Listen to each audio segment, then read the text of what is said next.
Excuse me. Can I ask you for a direction, please?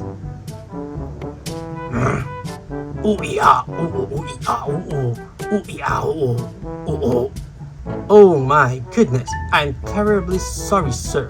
I didn't notice that you are doing something important. Very well, I shall depart from this place at this instance.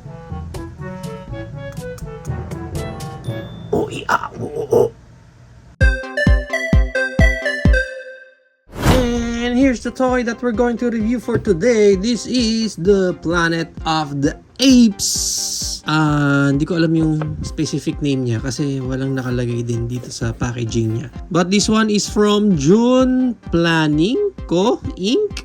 Planet of the Apes na movie nung lumabas noong 2001. Yung kay Mark Wahlberg pa to na Planet of the Apes. And as you can see nga yung kanyang packaging here, medyo hindi na maganda yung condition ng box niya. Pero at least makikita natin agad dito sa window yung ating figure. And sa likod, galit na monkey lang meron doon. And yung mga writings niya kasi dito, I'm not sure kung Chinese ba to or Japanese, I don't know. Pero sa side, galit ulit na monkey. And sa other side, mas galit na monkey. Sa ibabaw, Planet of the Apes. And sa ilalim, blank. And pag na-unbox natin yung ating figure, ang pinaka-name pala niyang character natin dito is si Limbo. Na naka-cardboard lang siya dito na red. So, i-unboard na natin yan. Check muna natin yung pinaka-details niya. Ayan. Actually, fluffy siya, guys. Dull talaga siya. Pero parang may mga hard parts ka naman na mararamdaman sa kanya. Yan.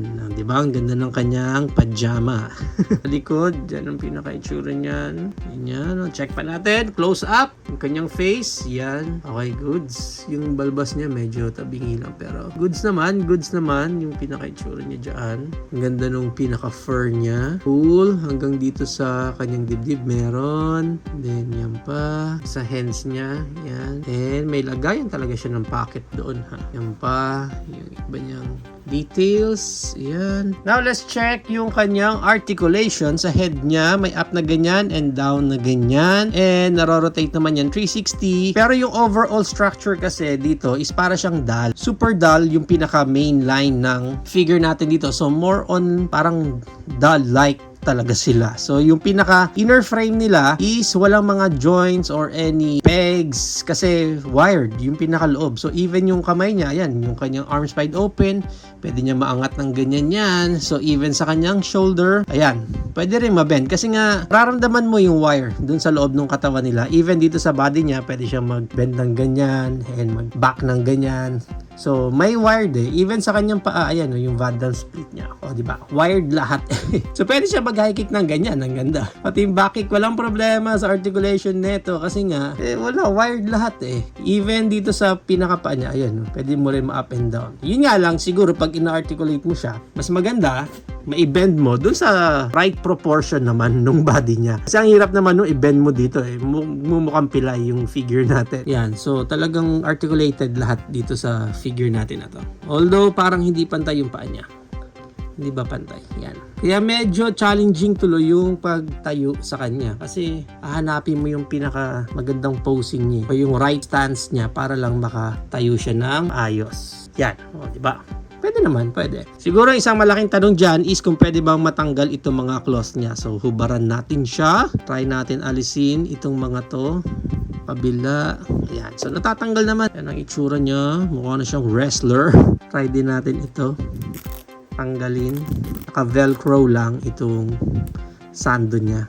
Okay, nice. Yung pants niya hindi pwedeng matanggal. Okay. Nakatahi na mismo doon dito sa part na to. Parang garterize itong dito sa pants niya. Pero yun nga, sayang kasi nakatahi mismo doon sa pinakagitna. Ganun din dito sa likod. Ayan. So hindi natin siya pwedeng matanggal. Although pwede kayang maiangat pa. Try natin iangat. Ito pala guys, mapapansin niyo para siyang may mga Loctite dyan. Ang weird lang kasi yan yung material na ginamit nila. Pero yung pang Loctite na yan is para doon sa parang fur niya. Yun yung kumakapit sa pinaka-fur niya. So kitang-kita lang. Sayang. Sana ginawa nilang ibang material rather than Loctite na ganyan. O yun o. Pwedeng maging shorts and all over his body. may cover. Kasi actually kahit naman dito parang may fur pa siya. Ayan no, fur naman yung buong katawan. Sayang lang talaga itong shorts niya is naka-fix dito sa gitna. Dito lang sa gitna oh. Sayang. Para at least pwede natin siyang gawing parang mukhang monkey siya talaga na walang damit. Sayang itong shorts na to, sana natatanggal pa. Hindi rin naman pangit sa kanya. Oh, di ba? Para siyang homeless man. Pero itong kanyang dress up, try natin ha. May susubukan lang ako. Try lang natin kung gagana sa mga ibang figures natin. Malaki kay He-Man. Although pwede. Ayan no, overall pwede.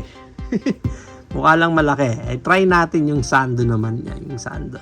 Hindi ko naalisin yung armor ni He-Man ha. Pwede, bagay. Maluwag pa ng konti pero pag sinikipan pa yan dito sa likod. Oh, di ba? Nice. Dito kay Hulk natin susubukan. Hala na, hindi na kasya sa braso pa lang. Dito kay Kong. Yan, try natin diyan kay Kong. Pwede. Pwede rin. Kasya din kay Kong, eh. Oh.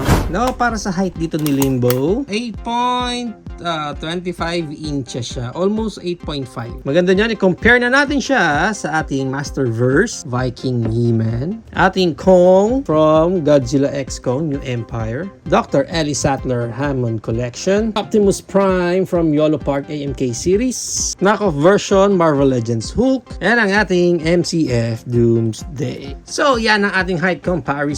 For this Limbo, hindi ko na alam yung exact price nung nabili ko siya since sa FB Market ko lang naman siya nakuha. Nakalimutan ko na kung sinong seller. Pero nung chinek ko sa online, yung price range niya, mint in seal box pa niya, mga nasa 2,500 up to 4,500 pa siya. There you have it now guys, na ang ating Planet of the Apes Super Doll Limbo. What do you think of this Planet of the Apes? Is it a go for you or no for you? Whatever it is, please comment it down below. But for me, I'm not a fan ng mga wired or para medyo doll-like na ng mga figure. Kinuha ko lang siya, it's because of the character and its look na feeling ko babagay din sa overall theme nung magiging collection ko. Although hindi ako ganun ka-satisfied sa top coat niya, pero at least natatanggal yung pinakadamit niya na pwede pa natin i-play around sa iba pa nating mga figures. Yun nga lang, sayang lang kasi nga itong pants niya is hindi pwedeng matanggal. Para may option sana tayo na i-display siya as a whole monkey. Pero naka-fix kasi yung pants niya. So medyo sayang yung option na yon. Pero overall for me, I think babagay pa rin naman itong si Limbo para sa collection natin.